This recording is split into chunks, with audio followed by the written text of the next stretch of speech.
feels good about itself, and obviously I think Dak's made an impression, and certainly so far has checked all the boxes as he meets each and every challenge, and we'll see if he can certainly do this next one as well. But all indicators say that it's not too big for him, and he's done a great job of creating a great chemistry with the offense. And as I've said many times, this offense put a lot of resources into this offense, and not only to help Tony, but to help the defense, and certainly he should be the beneficiary of that. Have you guys heard from other teams interested in your 2015 offensive MVP, Darren McFadden? Well, you don't ever want to talk about who teams are calling on. Obviously, it's that time of year where everybody's talking about each other's rosters, and hey, we might can help you there, we might can help another team here.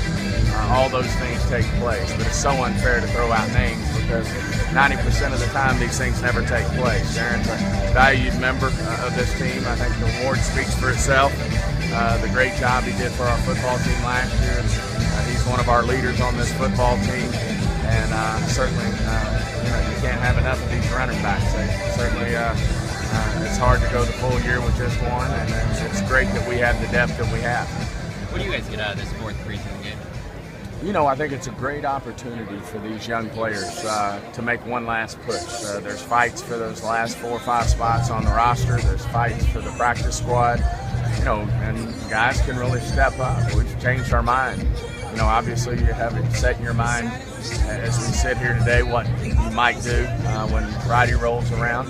But we've had these games change our mind in a positive way. So it's great to see the back end of this roster go out and compete, and we'll see if some guys can make some plays and maybe get themselves a spot, and whether it's on the final 53 or the practice squad.